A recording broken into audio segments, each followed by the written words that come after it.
It is the 27th of July 2021, an amazing Tuesday, and the time is, well, just 4 minutes past 2 o'clock. And we'll be discussing Electoral Amendment Bill and women participation in governance. My name is Kimberly Ubiebo, and our guest today on the program we have Kato, Executive Director, Dini Dairy Foundation. Good afternoon to you, Indi. Good afternoon. Thank you for having me. Yes, thank you for being on today. How's the day going for you? So far, pretty fine. All right. So waiting for this. All right, then welcome. So Towards an Inclusive Governance in Nigeria is an initiative of Nigerian Women Trust Fund and supported by Open Society Initiative of West Africa. Also, we'll be having Barrister Ufeli, Public Affairs Analyst, later on the program. Now, only 65 elected female politicians out of 2,970 candidates of the last election. And this clearly shows that women are not adequately represented. Now, the Electoral Amendment Bill seeks to repeal the 2010 Electoral Act. It also seeks to resolve issues concerning INEC's introduction of modern technologies into the electoral process, particularly accreditation of voters, electronic voting, and electronic transmission of results from polling units. Now, the new version of spending limits proposed in Section 88 of the bill now allows candidates seeking presidential office to increase their campaign expenses from the current 1 billion naira to 15 billion naira, while governorship candidates from 2 million to 5 million naira. Now, if this bill is passed into law, what will be the fate of Nigerian women come 2023 general elections? The phone lines to be a part of the conversation is 07000 917 917, and it will be open in a bit. But in the meantime, you can send your comments via our social media handle at WFM917, and you can be a part of the conversation by sending your text or WhatsApp message to 070-317-56537. Listen live from any part of the world at www.wfm917.com. Now, Indi, so many statements have been said as regards the bill, but I would like to get your thoughts on the Electoral Amendment Bill. I think that the Electoral Amendment Bill currently, with the fact of it that we have said just from these teachings and from the conversation in the travesty to our democracy, I think that this is directly trying to cut down our democracy. These are people in power who think that they are going to be there for long, or are putting in laws to ensure that they remain there for long at the expense of the democracy that was not actually growing and getting better. I do think that all Nigerians, well-meaning or not, let me not even call on the well-meaning alone. Well-meaning or no well-meaning, no matter how useless you want to be, this will affect you. It will affect the primary problem. One of the primary problems we have in our nation is the state of our politics. Our politics is poor, and that affects every other thing. You guys were, I'm pretty sure some of you were elections that just got concluded, local government elections in Lagos, and the several complaints. And if we are here, and then you see legislators looking at the critical times that we are in, looking at everything, insecurity, all of these things, and knowing that politics plays a major role in it, but we are seeking to worsen the condition of that policy. It just tells you that, look, our legislators are on one side, or people in power are in one part, and then Nigerians are on the other side. People in power really just want to keep this cake to themselves. So what they think it is cake. They want to keep it to themselves at the expense of everyone, and this just doesn't work. It does not work at all. All right. So now, for elections to be fair, candidates and party election financing need to be curbed appropriately to create a level playing field for all contestants. Now, do you think about this statement in relevance to the Electoral Amendment Bill? Please come again. Yeah, for elections to be fair, candidates and party elections financing need to be curbed appropriately to create a level playing field for all contestants. Now, what do you think of this statement in relevance to the Electoral Amendment Bill? So here we are, right? Number one, Nigeria is a poor country, right? Like, let's get that out of the way. forget that we Nigerians can be ostentatious, we can be gaudy, and all of that, all the years where we had plenty, our years of plenty, where we Nigeria is generally a poor country, a vastly poor population. And this is literally seeking to increase that inequality, especially in the political end of it. This is saying that only a certain class of people can run for office. And they will argue to say, oh, we're not saying that you don't have to spend this amount of money. But truthfully, if you run for office, I run for office. And I can tell you that it is heavily a money game. Okay. Bills like this, powerful bills like this that are put in, ensure that Nigeria's election becomes a money game. It kills the level playing ground. And then it makes it a business. That's not, the level playing ground then is not just the end. But the people who can afford this kind of expensive election, when they are done, the first thing they go into doing is recuperation. If you remember the conversations around Oyo State, for example, from last year to earlier this year, serious shouts about Sheyima Kinde cannot play politics. He cannot play politics. He's a talk, it is in this. Not because any of these people could say that he's not working, but they feel like they invested into the election and they wanted money back. Okay. That is what it is. In Hausa, we call it young Kaswa. It has become just market, trading, business. And that's not what it should be. You have the lives of close to 200 million, or as well down to 201 million people at stake. And then you keep doing this. It means that grassroots players can hardly take part. Anybody can just come and buy it. And it's increasingly becoming so, because when you weaponize poverty, what happens on election day, people no longer care. They just want, there's that constant disconnect, right? The social contract between those in power and the masses in Nigeria is non-existent. So the masses go to the poor hoping to get something out of it. People who mean well cannot afford these things. If you're even a reasonable citizen, you cannot bring out 5,000, 10,000 to give people on that voting ground. Okay. And we are having that problem. And instead of the National Assembly to sit down and think of how to provide a solution to vote buying, all of these issues that make elections so difficult, they start and thought, how do we legitimize this through the back door? How can we ensure that this money can flow more? Because the common sense thinks that we cut it down. That to stop vote buying, to cut down some of these money issues that have so affected our politics and our elections, we should cut down on the funds that are being spent in elections in a very poor country. Our indices are some of the worst in the world. But our National Assembly looks at us like, you know what, let's form America, let's do big things. It just doesn't work. It shows that we're on one side and they're on the other side. And like I said earlier on, it also shows that they are trying to shut the door. They feel like they have entered inside. So let's close it. And that closing is, let me bring it back to the gender conversation. It's also against groups like us, women. Because women are not in yet. We have less than 5% women in the National Assembly. So these men then have sat down and decided, of course with the help of one or two token women in there. I won't mention it. Let's not cause problems for everybody. Okay. But they have done this, and at the end of the day, it is that we have entered and we have shut the door. And that door is being shut against groups who are trying to get better representation in the National Assembly. Where are women going to get money from? Where are young people after not one going to get this kind of money from? So this is deliberate. It is, we want to always be the ones here. And it is also the National Assembly realizing, because the return rate, let me make it clear, the return rate for the National Assembly is quite low. Okay. Very few senators, very few House of Representatives actually go for more than 1/3. Their return rate is low. So this is then, at this point, where the nation is at this, where centrifugal forces are tearing out from all ends, the National Assembly is deciding that what we are going to do is self-preservation at the expense of the citizenry, at the expense of better policy, at the expense of increased and improved participation of women and youth. Okay. It is shameful. All right. Let me ask you this. Section 50 of the bill, if passed, has it as would prohibit the use of electronic transmission of results by INEC. So what do you think about this and the effect it will have on female candidates?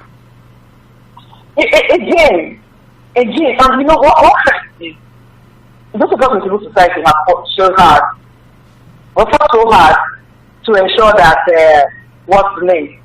we first of all have to ensure that this electoral bill is passed. Imagine protesting, pass the electoral bill, pass the electoral bill, then you come and see this.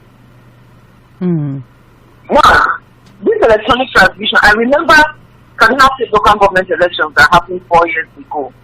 Right? Our local government election is not in the election circle as with other, as the general election. I mean, let me see that.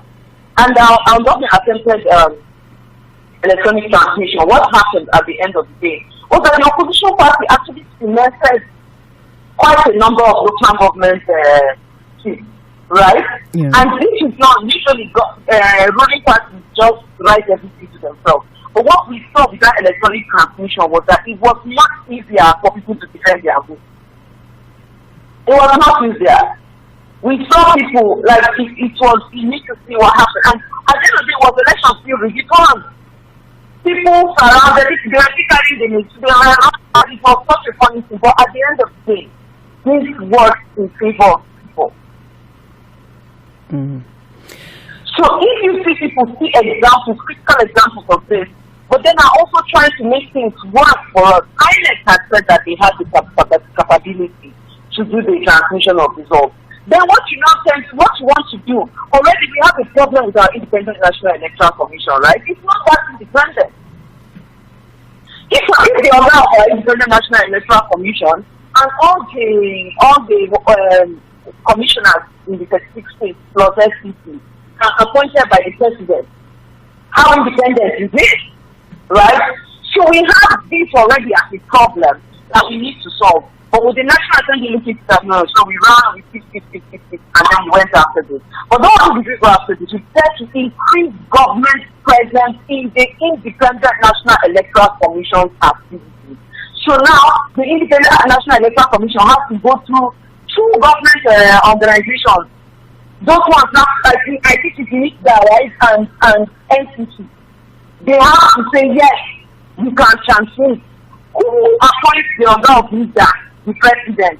Who appoints the order of the president? So you have put more power. You are carrying more power. The National Assembly has already been accused of being rubber stamp to the presidency. Our carrying more power over our elections and put in the hands of a president in a country where we are complaining that his power is too centralized. We have made the president even more powerful. So it means last minute, if Mr. President thinks so, this is not what he's about him or his candidate. All right. Stop. No electronic transmission. Okay. You can just play with us as you do it, and it just does not work. All right. It's so 16 minutes. Again, seeing the National Assembly deciding to go against the people, deciding to go against what would make our democracy better, improve our elections at this critical time. It's just, this is a time when Nigerians are selecting leaders. People in office, people in politics are supposed to. This is WFM 91.7, Nigeria's first radio station for women and their families. And we are looking at towards an inclusive governance in Nigeria. That's what's on air right now on Political Arena. I beg your pardon. It is towards an inclusive governance in Nigeria, Series 2 on Political Arena on a fine, a bit cloudy Tuesday afternoon, the 27th of July 2021. So July is finally coming to an end. Now, my name is Kimberly Ubiebo, and we have Ndi Kato, who's the Executive Director, ED Dini Diary Foundation, and later on we'll be having Barrister Evans Ufeli, who's a public affairs analyst. And to be a part of the conversation, don't forget you can call 07000 917 917, 07000 917 917. That's the number to call. And you can also send your comments to our WhatsApp and SMS portal. That is on 070 56 537 070-317-56537, and drop your comments via our social media handle at WFM917 to be a part of the conversation. Now, we're going to continue with that question shortly, but it's just going on that only 65 elected female politicians out of 2,970 candidates of the last election. This clearly shows that women are not adequately represented. Now, the Electoral Amendment Bill seeks to repeal the 2010 Electoral Act, and it also seeks to resolve issues concerning INEC's introduction of modern technologies into the electoral process, particularly accreditation of voters, electronic voting, and electronic transmission of results from polling units. Now, this new version of speeding limit proposed in Section 88 of the bill now allows candidates seeking presidential office to increase their campaign expenses. Yes, okay, good to have you join us. Just a minute, please. To increase their campaign expenses from 1 billion naira to 15 billion naira, while governorship candidates from 2 million to 5 million naira. All right, we're now reconnected. Now, let me ask you this. The prohibition of electronic transmission of results and the increase in limits for campaign expenses. Do you think that these provisions in the bill will undermine transparency and fairness in the elections come 2023? Did you get the question, Indy? We still have so you said the provision of electronic transmission of results and the increase in limits for campaign expenses. Of course it will. That is the general conversation. Civil society has gone on there, politicians who are, on the cross lines between politics and activism have all said this. The opposition party has staged the walkout. There is no form of protest that has not happened against this. But the truth that we also need the citizenry to pay attention. Okay. We need them to pay attention and to understand the implication. And so for me, I'm trying to lay it there that the implication of this is that politicians are trying to insulate themselves. Nigerian politicians know that in terms of a social contract, what is a social contract? Social contract with society, right, are drawn between those in power or the bourgeoisie and the proletariat, or those in power and the public. And say, look, we will deliver these services to you. And you in turn will be obedient citizens striving for the best. That is what a social contract is. We will make your life easier. We will provide amenities, provide you security, provide you all sorts of social, utilities for justice. And in exchange for this, the citizens are supposed to behave a certain way. You can see this in developed countries. You see this in most of Europe. These countries where social contracts exist. People try to obey the laws more. There is more order when there is social contract. The Nigerian politician does not have the concept of social contract. There is no social contract between the Nigerian politician, those in power, those the ruling class, and the Nigerian public. So what are they trying to do? Instead of improving and trying to deliver, they have run this country to the ground. We are going through so much in Nigeria. Like I said earlier on, we're running out of time. Hello, Indy. We're running out of time, but I really want to get going forward. What steps can be taken by the National Assembly to ensure that the Electoral Amendment Bill is amended to foster inclusivity and a leveling ground for all? To be honest, they just have to take out these parts. And I can see the conversation already happening. They're already getting jittery. They don't think that people will pay attention. That's not. They're getting jittery. So we are seeing conversations about NCC was not entirely faithful. All that back and forth. The simple and short of this is they have to take this out. There are issues within the Electoral Amendment Bill, including gender, that we are trying to push for. And we are not seeing the eagerness for them to want inclusion in the Electoral Amendment Bill. That is what we want to see from the National Assembly, that look, you have to take out this part of the electronic transmission, ensure that electronic transmission is allowed. Number two, you have to cut down that money that you have approved. Not only take it back to the former part, you have to reduce it below what it was there before. These are the simple solutions. All right. Okay, your final words, please, Indy.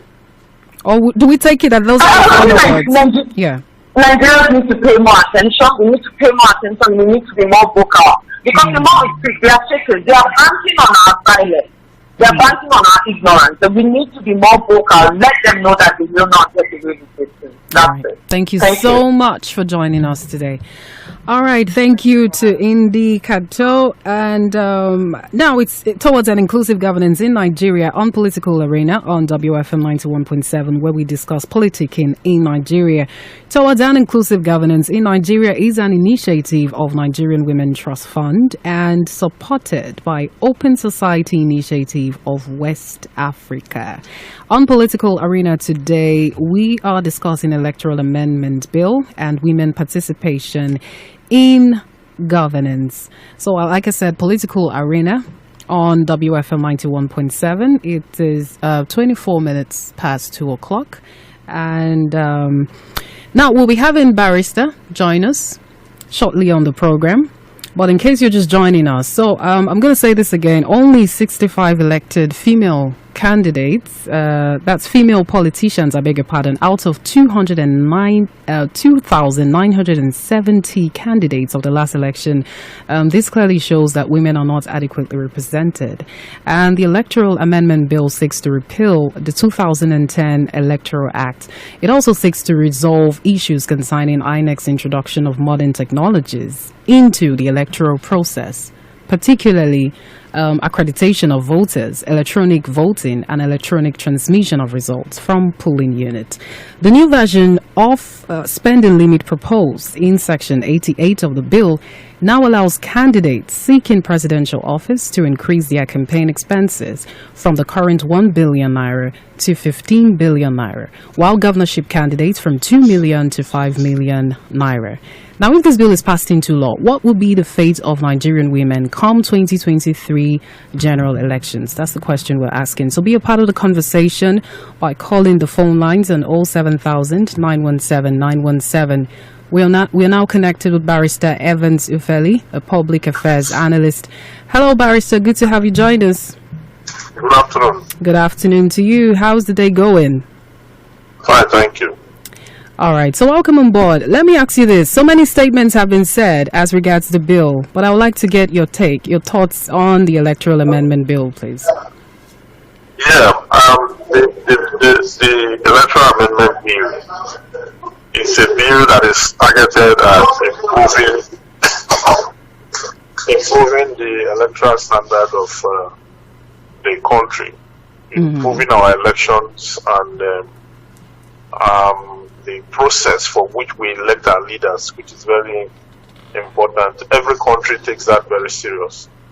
But what we're seeing, hello? Yes, please, we can hear you. What we're seeing in the House is a divided House.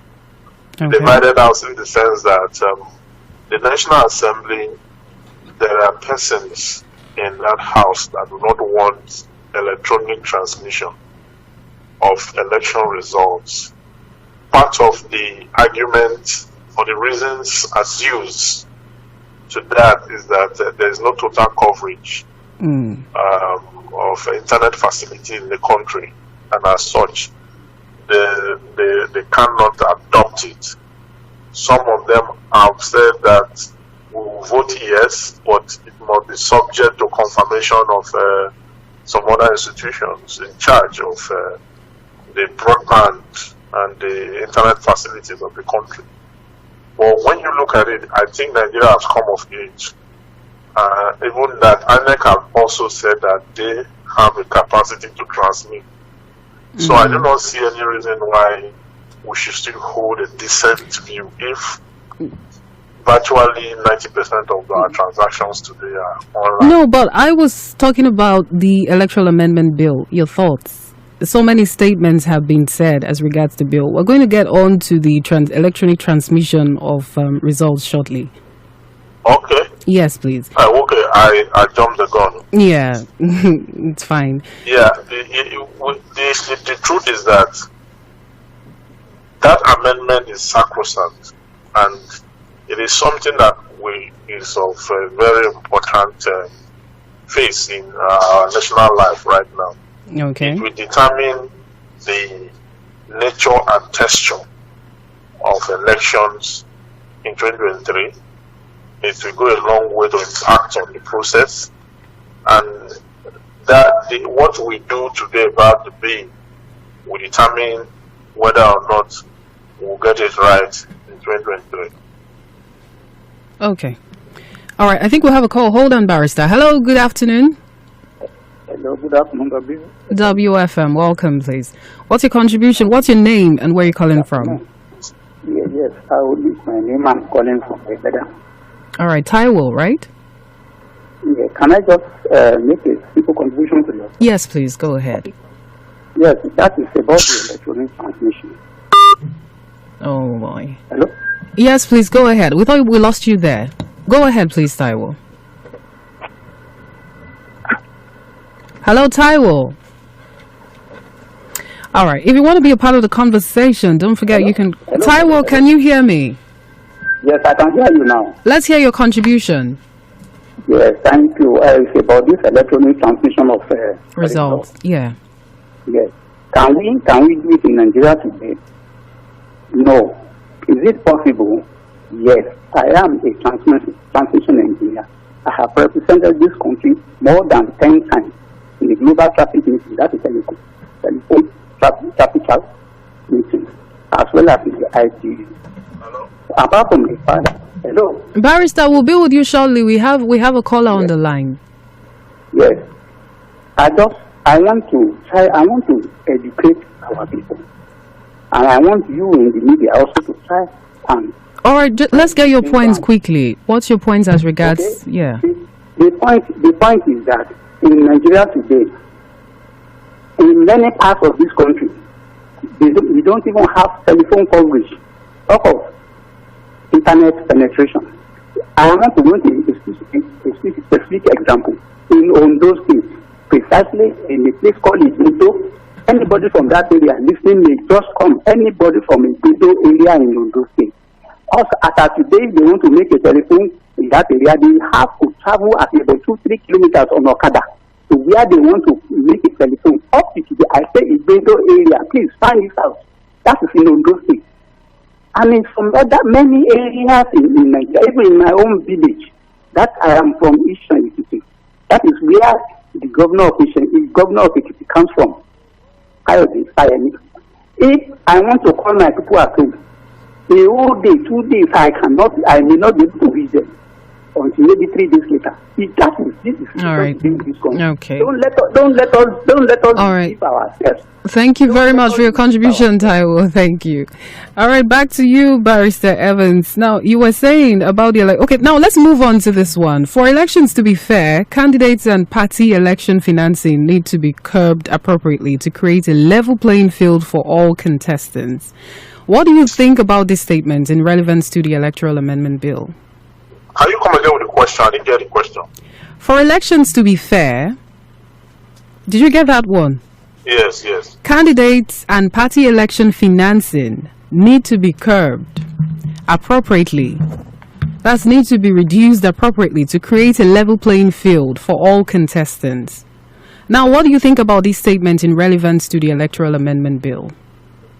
Yeah, that direction, that is another area where the amendment needs to come in place, because the level of inequalities or the politics of money bags, most of the time it stifles the true texture of democracy, because democracy is supposed to be a government that will run on equality, a government that will give everybody equal opportunity, a level playing field for everyone to exercise their civic responsibility, either to contest or to support whichever political party the person deems fit to like to support. But where through selection process or through internal party process, you find this issue of the highest bidder, they turn everything to who's able to afford what, when, and how. And those who have intention to contest, but they don't have sufficient funds. The youths are the worst hit here, because they are the ones who do not have the requisite financial power to take on the engagement. But when you turn a political system to either money, if you don't have money, you cannot do anything, then democracy is defeated completely. What you have now is just the highest bidder parading. And when you have that kind of system, you cannot have development. You will not have development because you have godfathers in the background who are the ones pumping the funds in. They see it as investment, you see it as democracy. So they want to get back their funds after they have spent, and the whole thing is convoluted.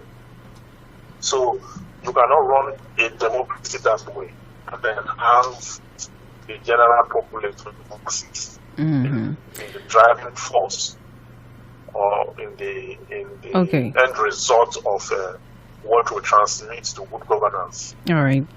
Yes. Okay, now, talking about the electronic transmission of results, I know you talked about it earlier, but let me ask you this now. Section 50, subsection 2, right, of the bill, if passed as it is, would prohibit the use of electronic transmission of results by INEC.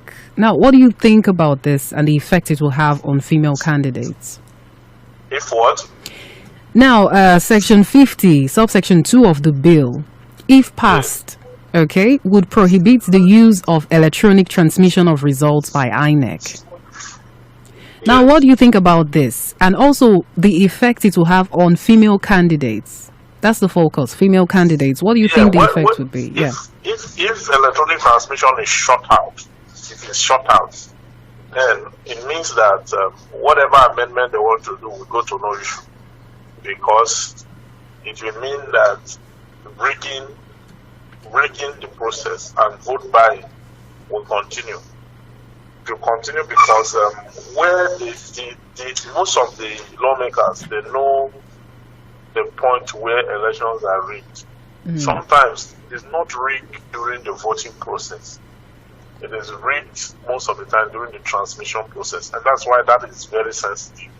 So if we're going to have manual transmission, that's when you find cases where after voting, they take the result manually and then they move to the collation centers. Between the space or where they take the result to where they collect it, a lot of evil happened in between that time. A very short period, a lot of evil happened. So you see figures will be changing. And the rest of it, at the end of the day, will all land at the court. And then it is through election petition that you will now find the court will not be the one declaring who should lead a society. It's not right for the court system to be determining who is a governor or who is a house or who is whatever. When we have So are you saying the electronic transmission of results by INEC is not feasible? Is that what you're saying? Hello? Yeah, are you saying it's not feasible? I'm not saying it's not feasible. I'm saying that they should allow for electronic transmission. Okay. Because it reduces the crime of rigging. Rigging the process. Because if you transmit electronically, it means that you are doing it instantly at the polling unit where these results once they cast their votes and the result is counted. Immediately it is counted, it is transmitted instantly. So you are going to have what you have in the polling units at the collation centers. Okay. Yeah, we had a caller, Barrister Taiwo. He mentioned that network is going to be a major constraint when we talk about the electronic transmission of results. What do you have to say about that? Yeah, the issue about transmission, most of the time when we say transmission, it sounds very bogus. Like it sounds like we're talking something very technical. Transmission could be just text message. Okay. Just to ensure that what we have at the polling unit in terms of results is what is replicated at the collation center. That is just what it is. So if INEC can come out and say that they have capacity to do that, why should any lawmaker stand against the activity? Because INEC can come out and say that they can do it. So whatever method they want to use in doing it, I think we should allow them, give them the benefit of doubt to use it that way. But most of these people that are saying there's no network in their area and the rest of it, it is not true that there's no network coverage in the entire area. Maybe there could be one or two places where the network may be bad, but if they move to some other direction, like they do in the village, some people will have to leave their homes, move to a particular place, maybe where there's a hill or maybe where the network coverage is better. It's not to say that there are areas where there's no network at all. I mean, we should use this. And besides, if there's no network in some area, what is the job of the National Assembly? Is it not to make laws for good governance? Is it not to make sure that network coverage is increased? If something is wrong and you have a National Assembly whose responsibility is to make laws for the good governance of the country, complaining helplessly that there's no network, are they not supposed to pass a law that will spread the network across the country? But isn't the Ministry of Communications to oversee that? Hello? Hello, Barrister. Yeah. Isn't the Ministry of Communications to oversee that? Yes, the Ministry of Communications will oversee. What I'm saying is this: the function of the National Assembly itself is for making laws for the good governance of the country. Do you understand? So if there's no network, okay, they can come up with legislation. Okay. Through the executive or through themselves. They are the ones that approve funds for projects. So if they are the ones that, even if the executive have a project, it will go through the National Assembly. So now this one is on top of their head, and they are the approving authority.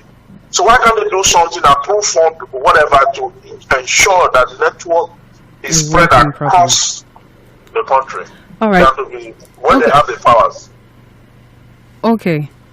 Now, let me ask you, ahead of the 2023 elections now, with the focus being on women, what can women do to ensure that political parties are gender sensitive and give equal platforms for both gender?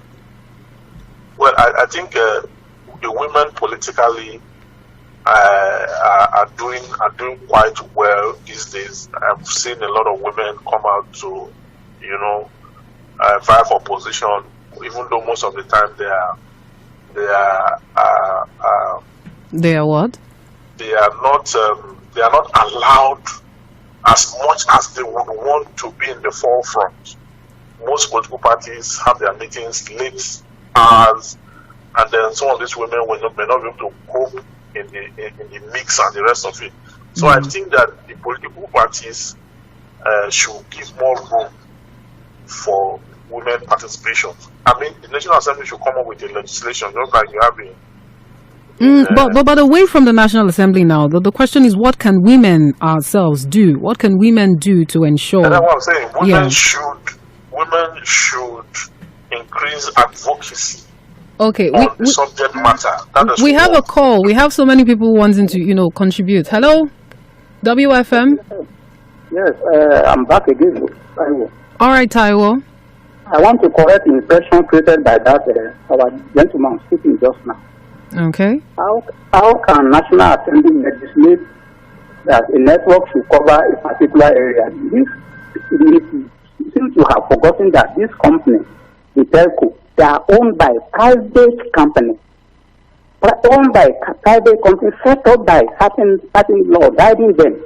Are we going to give them money if they say, network must cover so much? Are we going to provide money for them? If they say they cannot do it, let us remind ourselves that we cannot just legislate and say, a particular network, go and make sure you cover all the country. It is just not except because they are not government enterprises. They are private companies. We must remind ourselves about that. Thank you very much. All right, thank you. Barrister, did you get that? Yeah, he doesn't understand what I'm saying. Okay. I'm saying that the function of the National Assembly is to make laws for the good governance of a country. So where there is a problem in any part of the country, it is your responsibility to ensure that through legislation or through your lawmaking process, you make that provision.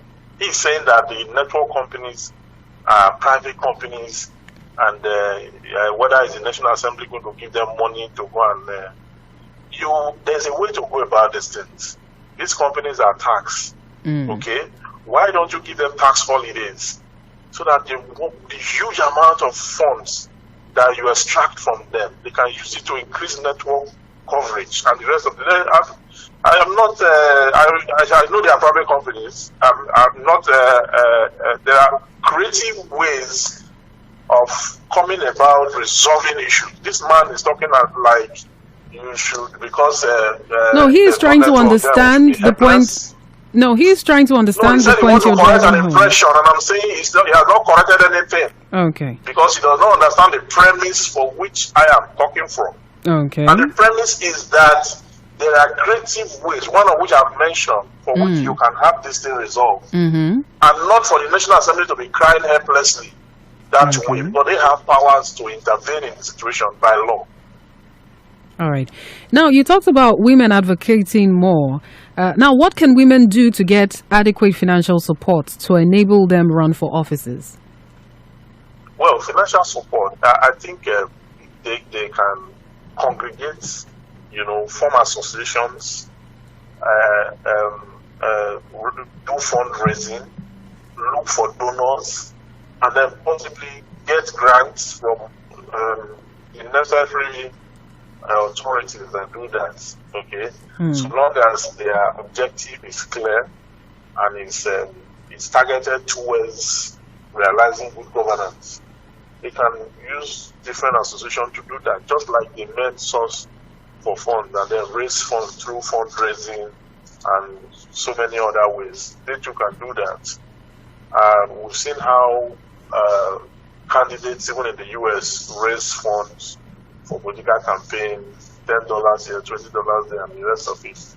Through a GoFundMe account, they can raise it, so long as the objective must be clear. That they are coming with something new, they are going to implement it, and then they must sell the vision to make sure that everybody buy into it. In that way, people will commit their resources for a just cause. And doing that, they will be able to at least, clinch on some of the, not necessarily that the woman may become a president. It's possible, it's fine if it happens. But there are other positions too, at the state level, at the National Assembly, at the State House of Assembly, councillors, chairman of local government and all that. A woman in one of the states, I read some time ago, not too long ago, built a bridge, a councillor built a bridge somewhere to Cross River or Akwa in Bayelsa rather. So that is a woman there, leading by example. As a councillor, built a bridge. Do you understand? There are 1,001 women of the same mindset and capacity in leadership, but they have not been given the opportunity to lead. So if a woman can do that, we can replicate it across local governments in Nigeria, across the state and at the federal level. All right. Okay. So I think it's important. Okay. Now, I'll ask you this one on a final note now. The prohibition of electoral transmission of results and the increase in limits for campaign expenses. Do you think that these provisions in the bill will undermine transparency and fairness in the elections come 2023? The increase in what? Now, do you think that these provisions in the bill will undermine transparency? I asked that the prohibition of electronic transmission of results, and the increase in limits for campaign expenses.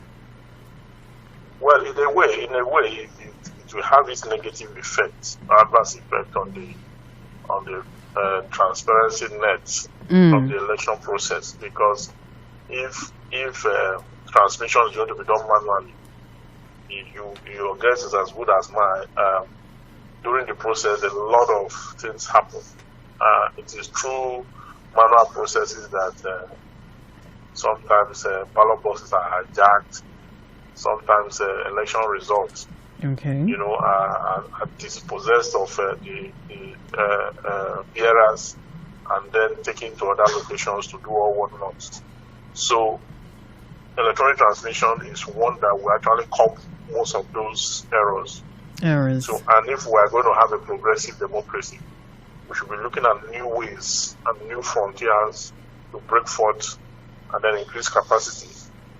So I think we should do the right thing, given that we're in the 21st century and we should build capacity using technology to have proper democracy. All right, so let's get your final words for the day, for the program. Nigerians should go and register. Now there's an online registration ongoing for those who just turned 18. Take advantage of the process and the rest of it. We've always said that, and then people should be involved at every level, their local government level. Most people don't know their local government chairman, their councillor, they don't know, and the rest of it. Then the next thing, they are calling the president to have a good Nigeria. But the government at the grassroots closest to them, they have not been able to. They tell you they don't know the people involved. So let's get involved at every level, and let's make sure that we do the right thing. And our leaders should turn a new leaf. Because even when you go and register and get your PVC to vote, the question now is, who are you voting for? When the same set of persons are still the one parading the corridor. So sometimes you have the PVC and it's like you don't have, because of the people they will present to you at the end of the day. So we pray we have a good outing in the next election. All right. Thank you so much, Barrister Evans, for being a part of the program today. Okay. Now, in order to ensure inclusivity, policies, acts, and provisions that support affirmation for women participation must be amended in order to enable full development of the nation.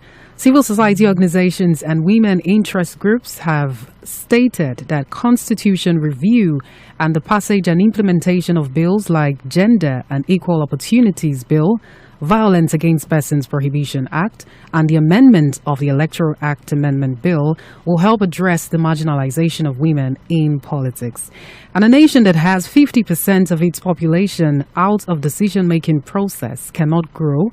Therefore, we need to support women to ensure equal representation of women in governance. Thank you to our lovely guest, Indi Kato, Executive Director, ED Dini Diary Foundation, and Barrister Evans Ufeli, Public Affairs Analyst. Thanks to the production team led by Esther Alaribe and Tunde Olowake. Towards an inclusive governance in Nigeria, On Political Arena continues next Tuesday at 2 o'clock. That's 2 p.m. on Women Radio 91.7. Towards an inclusive governance in Nigeria is an initiative of Nigerian Women Trust Fund and supported by Open Society Initiative of West Africa. I am Kimberly Ubiebo. Next on Women Radio 91.7 will be the news at 3 o'clock. Good afternoon.